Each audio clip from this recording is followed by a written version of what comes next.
Thank you, Carl, and thank you very much for Decarbonate for inviting me along to talk today. I was just thinking there, I never thought I would talk to so many people from my living room couch as I have done over these last 3 months, and I'm kind of looking forward to getting back to seeing people in person.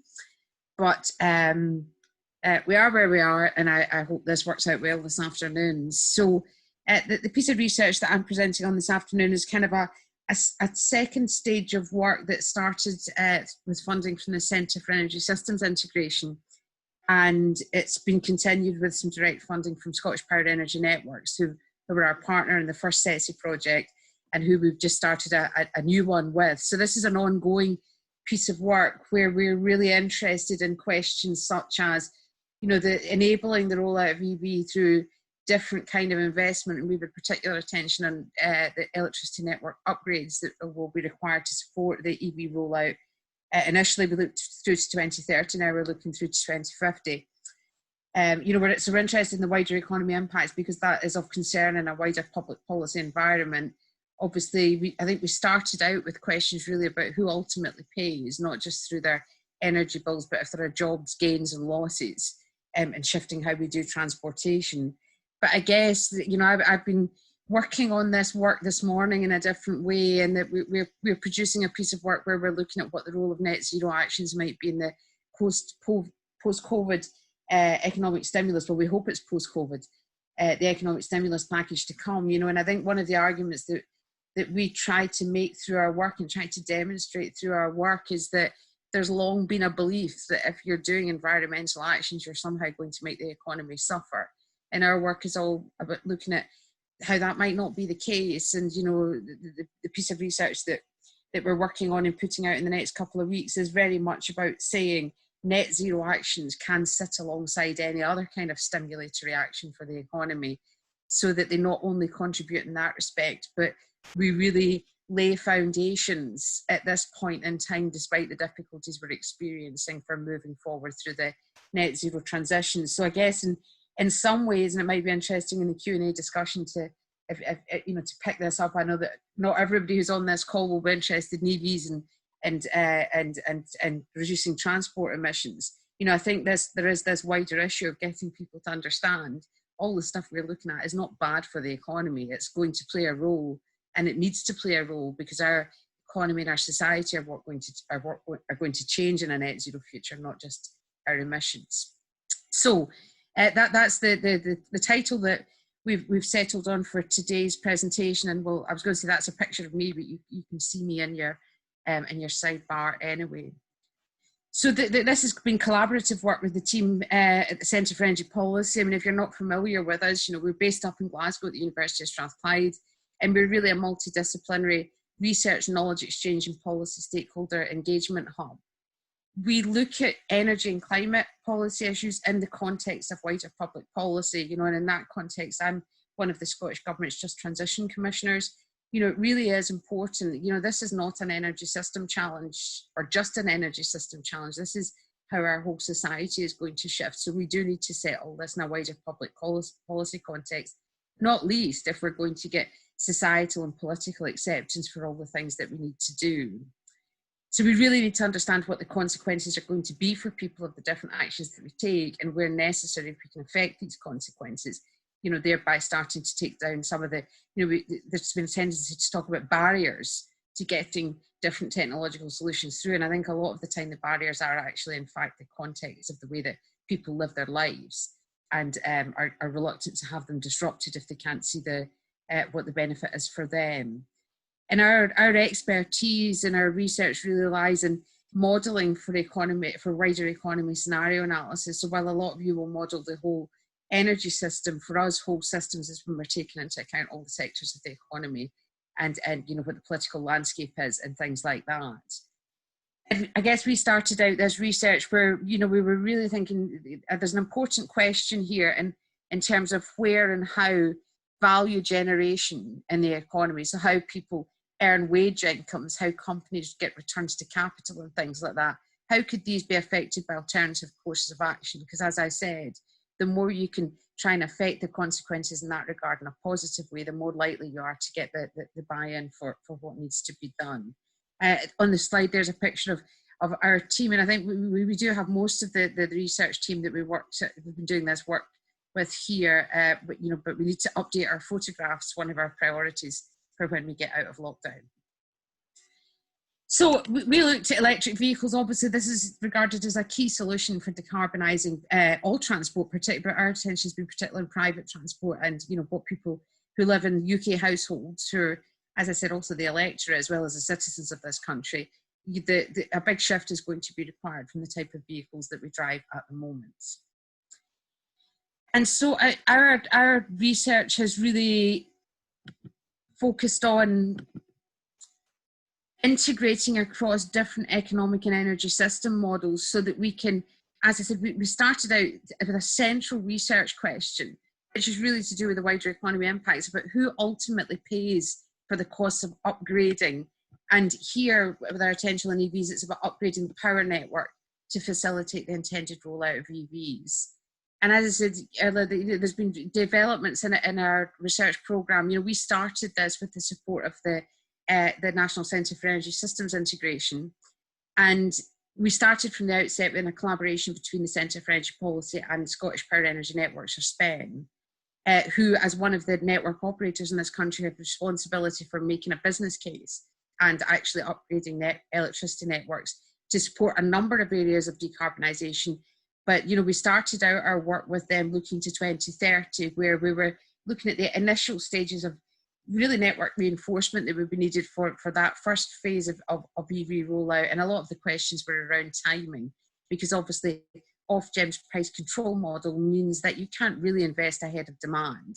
And, so we were looking at issues around, if you could start investing earlier, might that minimise wider economy disruption of what are really large scale investment programs, which could have different price impacts in the economy. And our findings there were, that even with this initial stage of the EV rollout, we would expect to find net positive impacts in the trajectory of GDP. And 0.1% might not sound much to people who work with statistics, but if you look at what our growth rates in GDP are year on year and what they are now, 0.1% from one action could be quite an important contribution to the future of the economy. And we estimated that would be associated with about 3,000 additional full-time equivalent jobs, which then would boost household incomes, which could also get a boost if electric vehicles are designed in such a way and the fueling of electricity is priced in such a way that households will actually be able to deliver their miles travelled for a lower cost. Generally, we found that impacts on the wider economy vary across time. And, and there, as I said, our focus was to look at what extent of differences it make if you can actually spread investment activity, really to minimise the disruption of the economy and smoothing cost recovery, although of course, the earlier you start to invest, the earlier then the electricity companies have to start recovering costs through bills. So that was kind of the first completed part of the work where we published in the journal Energy Policy. We've just completed a second round of research, and I'm going to be talking about the results of that from today, where SPEN have directly funded us to extend our consideration to the EV rollout all the way to 2050. And crucially, to bring a bit more focus on economic welfare variables with a view to potentially informing the kind of social cost benefit analysis, both that Ofgem uses, although they wouldn't do it with economy-wide impacts at the moment, but bodies like the Treasury will. And the crucial thing there is that when we talk about jobs, how do you value them? Will you value them through the real incomes, real wage incomes that are generated? So we've been looking at more variables, and we've been looking over a longer time frame in this work. And as I said, it would be good to get in touch with different people, because we've just this month started another SESI-funded project where we're keeping our focus in 2050, updating a lot, because things like the FES scenarios on the EV rollout, today they have not incorporated some of the more demanding requirements of the net zero legislation that we have now. So that's one thing. But we're looking at different issues there, a lot more attention on impacts on lower income households who might not actually go out and buy EVs, but will still have to pay for them through their energy bills. And also issues around, things that have already been examined in SESI is, you know, what if electric vehicle manufacturers can't keep up with the speed of the EV rollout? You know, they can't actually produce the vehicles that require to be used. So we've just started that work this month, and, you know, we'd be keen for anybody who'd like to talk to us about that to get in touch. So the models that we use here, I'm not going to go into a great deal of detail on the models, but just to give you kind of an overview, something that people might be more familiar with in this community is that on the energy system side, my colleague Christian Colvillo, he's got one of the Scottish Government's Climate Exchange Fellowships. He's been doing that for, I think he's in his 4th year now, where he's looking at developing Scottish Times, but he's also been working with the UK Times model. And basically Christian's side of the work is that he simulates scenarios involving different assumptions around charging capability and charging responses to go alongside the projected EV rollouts. And he gives us, it's a soft linking process, he gives us outcomes from UK Times, primarily around what the required investment costs would be by different timeframes, so by 2030, 35, 40. And then we model how those investments might be spread and brought in to the economy. We also model any efficiency gains that Times tells us about, and we use these things as inputs to inform a multi-sector economy-wide. Now, we call our model UK Envy, and it's a computable general equilibrium model. That computable general equilibrium really just means you're modelling the whole economy at the same time, so it's general rather than partial equilibrium. And we say it's computable because systems for the whole economy are really difficult to solve unless you do it with numbers. So they're applied or they're computable. But knowing all of that, we'll just call it a CGE model from here on out. So in this round of work, this was our second round of work was that SPEN have funded. We looked at 3 EV charging scenarios in the Times model, and we based these around National Grid's future energy scenarios, you know, that they're consistent with that, with more detail on the EV side. And as I said, the FES isn't as yet been updated and published on the full net zero implications, so we need to bear that in mind. But basically, we looked at 3 scenarios, and they're about the adoption of smart charging. So that Times is looking at, you know, where you have been able to build up a smart charging framework. But we've looked at 3 different cases. One of them is where the adoption of smart charging takes longer. You know, that people aren't so quick to respond to the capability that's out there. We then have a mixed scenario, which is kind of steadier adoption of smart charging, and then a fast one where people are quite quickly uptaking fast charging capability. And the key thing here is that this has different implications for the investment requirements. If you've got a slow response to smart charging, you're going to need to reinforce networks more for the demand that people are going to put on it and charging their vehicles.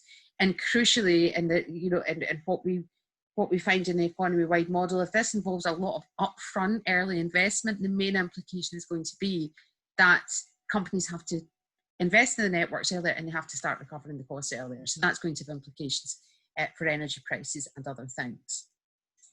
The other key assumptions that we have here, we assume a large EV penetration that manages to achieve 99% by 2050.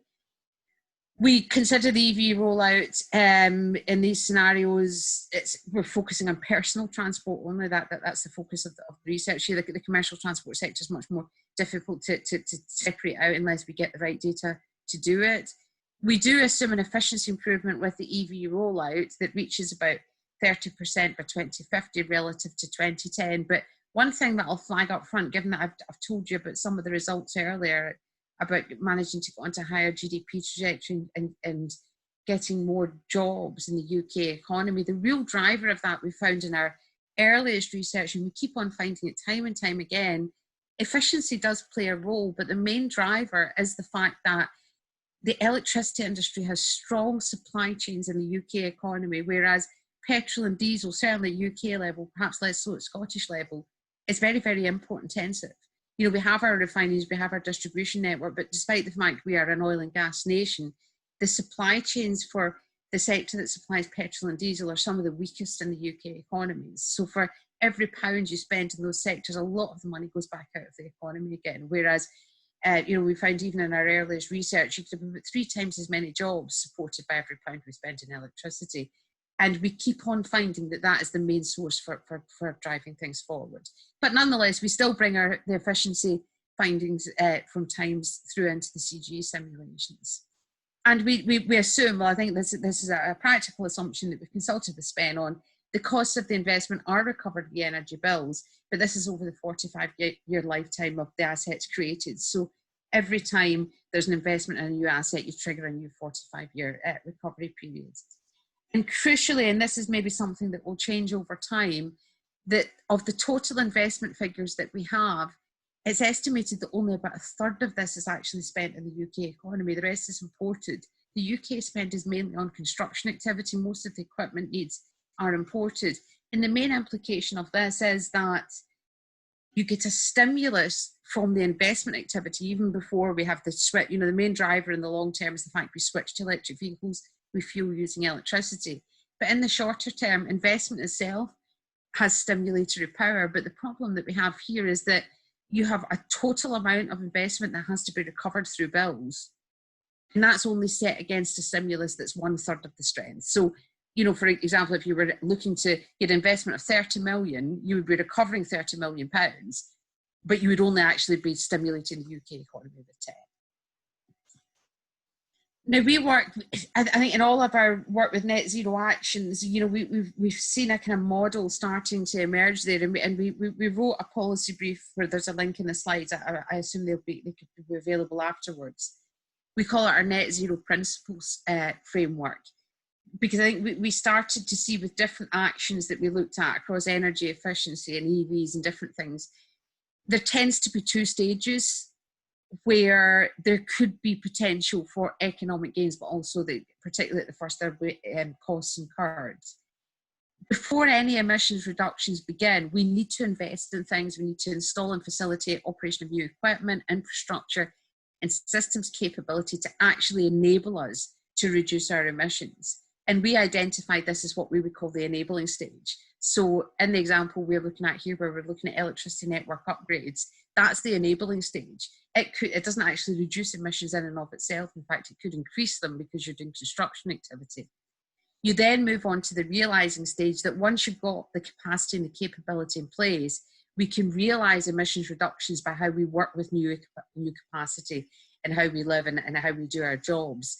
And, you know, there could be a range of sources of gains here, particularly, you know, we've done a lot of work in residential energy efficiency. When we realise emissions reductions, we also just become more productive because households can heat their houses using less energy, so their energy bills are lower. They can spend things on they can spend their money on other things.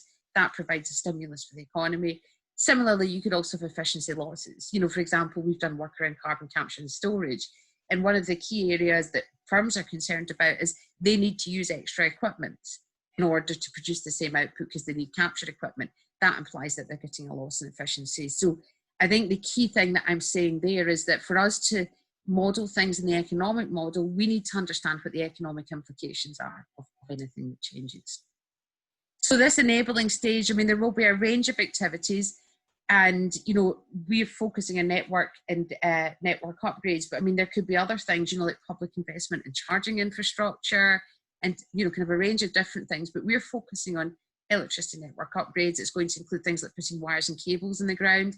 And as I said, that 1/3 of the total that's spent within the UK, that's mainly construction spending. The full cost of this must be recovered through consumer bills over a 45-year period. And basically that process of cost recovery competes with the stimulus that you get from investment activity in the economy because it pushes up electricity prices.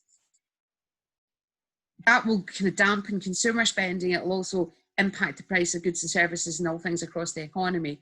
But also there's a general challenge for any kind of stimulatory activity in the economy, in that if you have additional investment, and particularly if it's big, it might push up prices in the system, things like labour and capital costs, and cause what economists tend to call crowding out. And, you know, for example, the Treasury would be very concerned that a high level of public sector investment might crowd out private sector investment because it pushes up the costs of investing.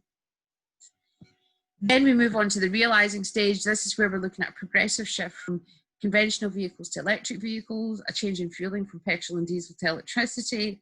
As I said, that's a key source of gains we keep finding in our model. We've got efficiency gains in private transport if less energy is required and less pounds need to be spent per mile driven. So households are making overall savings in fuelings, but this coincides again with the ongoing recovery of those enabling costs through consumer bills. And this is just to let you see the investment that we brought in for that. Remember, it's the response to smarter charging capability, and we've got, you know, a slow, a central, and a fast. And what you see is, if you, for example, if you look at the blue line, that's what's happening with this charging scenario where consumers are slow to respond. All the scenarios have a climbing investment which levels out and then kind of goes back down, you know, kind of after the mid-century level. But what we've got here is you see that there's a much bigger step increase for slow, and also the overall level of investment needs to be more. So you've got more investment in the economy and more of it needs to be up the front. So generally more pressure on electricity prices, but also you're having to start recovering it earlier.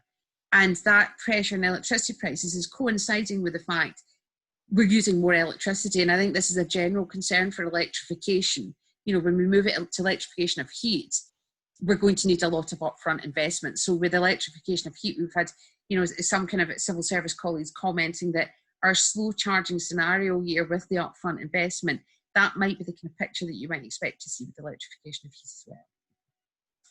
So we kind of put this information into our economy-wide model, all these different factors that I've been talking about, to see what happens. And I think, you know, we kind of, employment's not the only thing that gets impacted, but you know, we're not just, you know, I keep saying I perhaps went into this job as an economist and now I've become more of a political economist because, you know, a lot of what we do when we're talking to policymakers, it's how you tell the story. So we tend to start with what happens to employment. And this is kind of the long run. So this is once, you know, kind of everything's, you know, we've enabled all the activity with the rollout of EVs, so you're getting real kind of a source of economic expansion and the economy is growing, but the composition of activity changes. So what happens to who wins and who loses on employment? And I think, you know, the main thing here is if you have a look at the way that this chart, we're getting big gains from the electricity sector itself. There will be gains in the electricity supply chain, gains in the service sector. A lot of that's to do with people being better off, so they have more money to spend. You'll see that we do have some small losses in some of the manufacturing sectors. That'll be a combination of things, you know, kind of relative importance in the supply chains that are being shifted away from relative to the ones that have been shifted to. But all manufacturing sectors will have kind of negative pressures on their activity levels simply because the scenario that we've got here is having pressure on prices. So there are impacts in the competitiveness of some of our export sectors. But the main two losers are here. We have petroleum products. So this is the sector that refines and sells petrol and diesel, and we get some losses there. And then we're getting a shift between conventional vehicles and electric vehicles. So you get a shift in the manufacture of vehicles. I think the interesting thing here, and I think that probably the thing that concerns maybe, you know, we've heard concern from Scottish Government officials, is if you look at that, what happens to the petroleum products in terms of the employment losses, you see that that bar looks relatively bigger when we shift to look at earnings from employment. And that's because in the refining sector, it's a relatively high wage sector. So employment losses are important in terms of their value. And this is why it was so important to shift our research in this direction, and the new research, especially when we're looking at informing social cost benefit analysis. But you know, you're seeing gains. You look, these are the gains in employment. You're seeing a similar pattern of gains in the economy from the shift in consumer spending and shift to more dependence on electricity. But this is the kind of mixed picture that we're getting onto here, is that while, and I'll show you what happens to GDP in just a minute, those other manufacturing sectors that lost out, they're part of what you see here. We get a net drop in exports. So basically GDP grows, but the composition of it changes. The crucial thing is this rise in the CPI, the Consumer Price Index, that's kind of reflective of price pressures across the economy. And while CPI isn't directly relevant to producers, it is representative. And basically, because we're getting price pressures in the economy, exports will drop. So you get a change in composition of activity. That might concern policymakers, that even though they're getting gains in GDP, they are losing out in high value exports, especially if you were losing jobs and GDP and tax revenue generation in those sectors. I think the key concern here is, look what happens to the electricity price. It goes up for two reasons. One is obviously the costs of investment have been passed on through electricity bills. But the other thing is that we're talking about a general increase in demand for electricity, and that's what's sustained over time. The initial hike is reflecting where we go a good bit higher in earlier periods. That's the cost, that's recovery of the costs of investment. But we settle down with a higher price of electricity. And this is even if we have a competitive electricity industry, demand goes up, prices can be expected to go up. However, this is one of the reasons that it's useful to do this kind of economy-wide scenario situation. Is this is important for what happens to the economy and how things grow.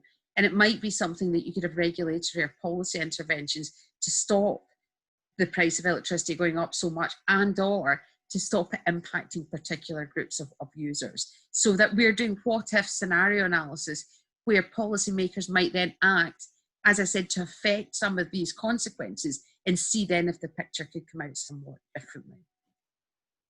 So these are kind of the overall economic well-being indicators for the economy. And there's two important things.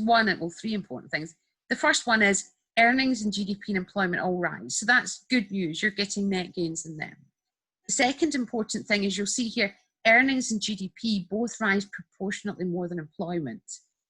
And that's important for, first of all, if GDP rises more than employment, it means that the labour productivity of the UK economy is rising. And I don't know how many of you follow economic policy, but what's happening to labour productivity is always a real concern to economic decision makers. And the UK has lagged other countries in labour productivity. So this looks like good news. EVs and the rollout of EVs will help us to boost our labour productivity. The second thing is that the earnings rise so much more than employment. That implies that average wages are rising. It implies that in that employment chart that I showed you, we're shifting towards sectors of the economy, despite the losses that we had in refined petroleum, we're shifting towards sectors that have got higher wages. So the quality or the value of employment as measured by the wages that are generated, that is rising. So these are kind of, it's good news they're rising, but it's good news that earnings and GDP are rising faster than employment. But the third point is, look at our three scenarios again.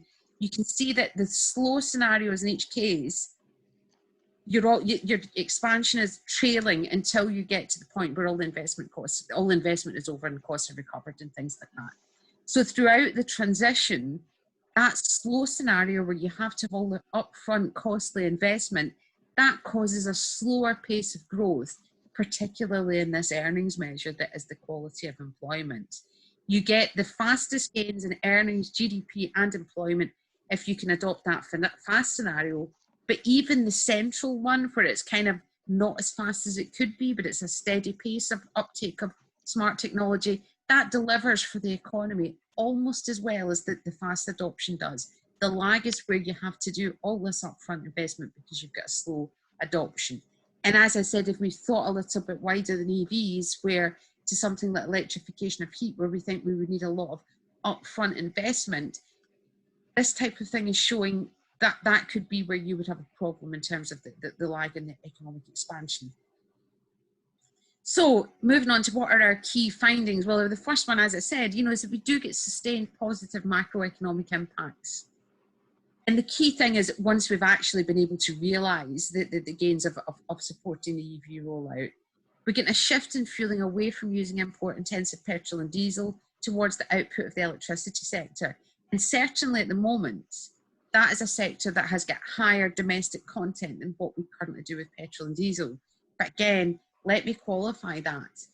One of the big concerns, certainly that trade unions have expressed, is that the more we move towards renewables, the less we have strong domestic content in our electricity sector. So our nuclear sectors and our thermal generation, they tend to be the ones that are embedded in our data that we use for our economy-wide model.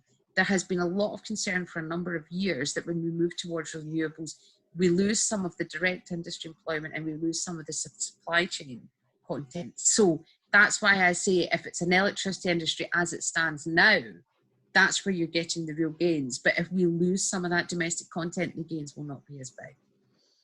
But as it stands, you can enable net positive gains in activity levels. And that's not just in electricity, it's in many sectors from the very outset of the programme. Over time, as the EV rollout gains pace, this can be expected to deliver larger and clear sustained net economic gains. And we're ultimately talking about substantially offsetting the wider economy costs associated with paying for network upgrades. But again, with the qualification that these are gains for the economy at large.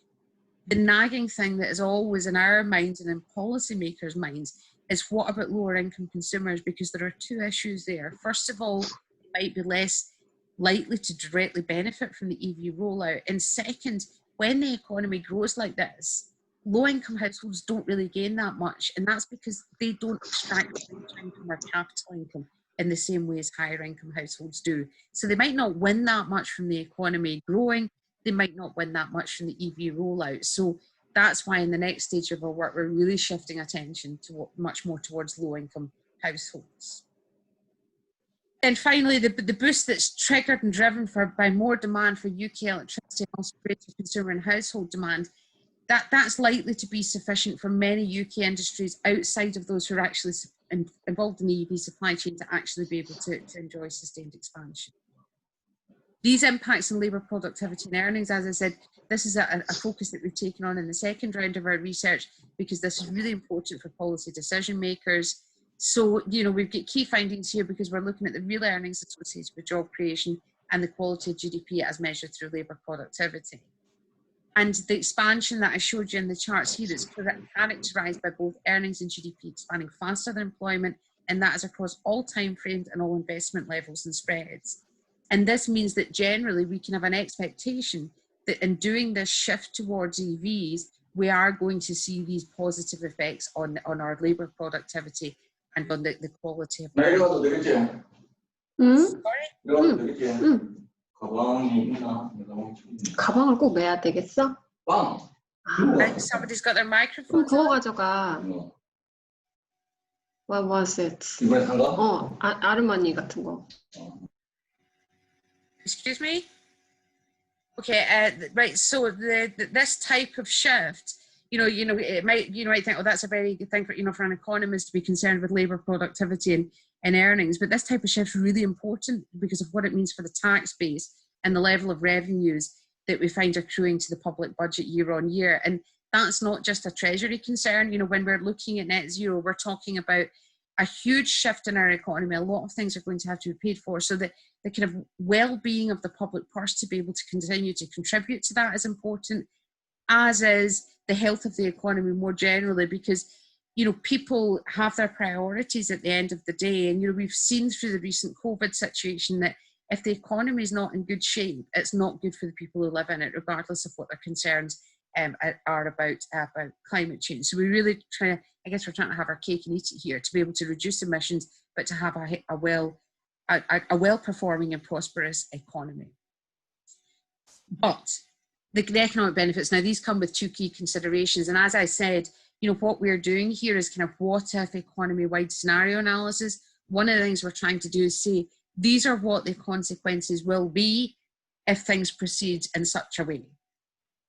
But then from understanding what these consequences look like, policy action can be taken to try and affect some of these consequences, and then we can run the scenarios all over again to see if it impacts the outcome. So I guess the considerations that we would pull out of the work that we've had so far for policy attention is that, first of all, the expansion that we've got here is ultimately driven by better off UK households are able to spend more.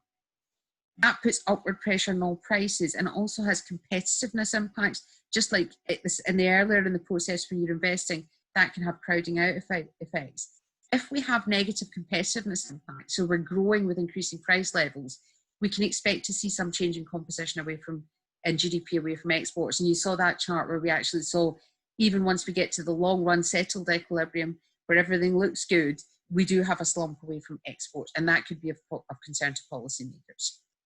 The second one is that the main source of expansion here is increased demand for UK electricity, which, in addition to the investment cost recovery, is likely to cause a sustained upward pressure on the price of electricity. And that's faced by UK businesses, so that feeds into the first point on kind of prices and competitiveness, but it also feeds to domestic consumers. It contributes to CPI and these price pressures, but crucially, If we're facing higher electricity prices in households, well, it can affect the spending of many people if they don't have as much real income to spend. But the real, I guess, social policy concern here is that the more we have upward pressure on electricity prices, this could act to widen real income inequalities and also offset some of these wider economy gains that we ultimately could achieve through net zero actions. You know, and that's one thing that we found in doing this simulation work. If we pay for things in another way, our economic gains can be much bigger. Here we're modelling them with these price pressures. So while they look healthy, they could be healthier if we didn't have these same kind of general price pressures, but particularly the price of electricity. And I think one thing that concerns us is, you know, that when we think about all the different actions, we've found a lot of potential for gain at household level and at economy-wide level from energy efficiency programs. That depends on people actually realising a reduction in cost in their energy bills because they're more efficient. You know, they've got more efficient technology. They don't need to pay as much to heat their house for an hour or to run a bath. But that can be wiped out as their bills are going up for other reasons. They won't actually realise or recognise any benefit there, and there might not in practice be any benefit. If rising market prices for electricity, what comes through your bill, effectively act to offset the gains that you get from increasing energy efficiency in residential households, and of course in industry as well. So these are two things that I think really need to be flagged for policy concern about the way that the way that the economy adjusts. There's also important factors in terms of the speed of the transition and thinking about cumulative gains, what happens to the level of investment, electricity price impacts. Basically, the transition to long-run outcomes, these are big programs, both in terms of the level of investment activity, but also that the change that we've got involved with the EV rollout. Getting to these long-run outcomes, I mean, you saw our charts went up and then level out. The economy doesn't fully settle down until the latter part of the 21st century. So after many of us are all gone, I mean, you know, I think it was, I don't know if it was Keynes, the famous economist, said, "By the long run, we're all dead." Well, actually, it's true in many of these cases. So we're getting a trajectory, we're maybe getting like 95% of the way within our lifetimes, but it takes a long time for the economy to settle down. This is a transition, and this is kind of a long run game. Here with our investment scenarios, the differences across the investment scenarios in terms of what the economy-wide outcomes, they are most affected. The main determinant is what happens to the price of electricity, and crucially the impact of recovering investment costs from the outset, because this adds to pressure from increased demand feeding directly through the bills. The scenarios that involve the highest upfront and overall investment costs, they demonstrate the slowest transition pathways. So very much, we'll definitely all be dead by the time we get to that point. There's slower and lower cumulative gains, particularly in earnings. And earnings are the thing that really define the quality of employment. People can have jobs, but they want to have good quality jobs with good wages. So I think the summary then would be there really is economic value, and it's wider economic value. It's not just project value, it's for the wider economy and encouraging the quick uptake of smart charging. We also set our findings in terms of the implications for a just transition. You know, as I said, I'm on the Scottish Just Transition Commission. I guess the language is more familiar up in Scotland, but the Just Transition language was developed by the International Labour Organization, and it is embedded in the 2015 Paris Agreement, really in the context of countries being able to prioritise their own national priorities for economic well-being and growth. But just transition is very much about two things. It's about people's jobs and ability to earn a living, and also ensuring that the costs of the transition do not land unfairly on the people in society who are least able to pay. And so thinking about our findings in this context, all three scenarios we consider here have a net positive effect in the wider economy once these enabling and realising stages interact, although the timing and the scale of investment has some impact on just how positive that is. The infrastructure upgrades to facilitate the transition to electric vehicles, it could help create more and higher value jobs. This isn't just good for those who are employed, but also it's good for the public budget. So I guess on the just transition side of improving employment opportunities and making it better quality employment, it looks like EV is helping to do the job. I think the concern lies on the who pays side for all of this. Consideration, again, really needs to be given to the sustained upward pressure on the price of electricity faced by UK businesses and consumers, which I think, as I've said earlier, is not just a concern over EVs, it's a concern with the general move towards electrification of our system. This could impact lower income households who are less likely to enjoy these wider economic benefits that I've been showing to you. So how are these research being used and help us define our future really policy-facing research? As I said, one thing that we've been looking at here is just how the mechanics, but also the regulatory context of actually informing social cost benefit analysis. At the moment, Ofgem's social cost benefit analysis is very much focused on the priorities they're responsible for. This including earnings impacts and jobs impacts, that would be much more something that Treasury and maybe increasingly BEIS would look at rather than the regulator. So I guess the impact there is what happens, with the price control and investment planning. So earnings is the most obvious input to social cost benefit. We can look at the value of gains identified by year, and then we can discount them. We can look at them in a cumulative measure, looking at net present value impacts and looking at returns over different time periods. And I guess, we're looking at really here is both the mechanics and the perspective in the area of responsibility that the regulator has relative to central government. So that's a whole area of research on its own. The other question that we've got is around spatial focus. I mean, in order to start teasing out the issues here and what we're looking at, we have conducted national level analysis. So we're looking at the UK economy and the impacts there, and it's national level investment counting across all the network operators. Spain, I've spoken to us, they're a regional operator, different DNO operators, they've got different responsibilities. I think that would depend on data. I think there are always issues. I mean, this decarbonates at Northeast, has a Northeast focus. The problem is the type of data you need for economy-wide models is based on national output accounts, and they're only produced at UK level and at regional level for Scotland. So we would have issues in terms of actually building a model for the Northeast. We could do it. People have done regional things before, but there would be issues in doing it. But I think you would probably still be interested in national level impacts. So perhaps it's what comes into the model. It's the level of its investment information for regional level investment that would be scaled and brought into a national level model. So I guess, what I'm saying there is, should we be looking at wider economy returns from DNO level investment at the level of the regional economy that they serve, or should it be for the national economy? And I think the question is why. If you have a different answer to that, why? And the crucial thing is, what are the different questions being asked by different decision makers? Because at the end of the day, that's what we're having to do with this research. We're having to inform policy decision making. So we need to figure out exactly what questions they're asking and what modelling we need to do to support that.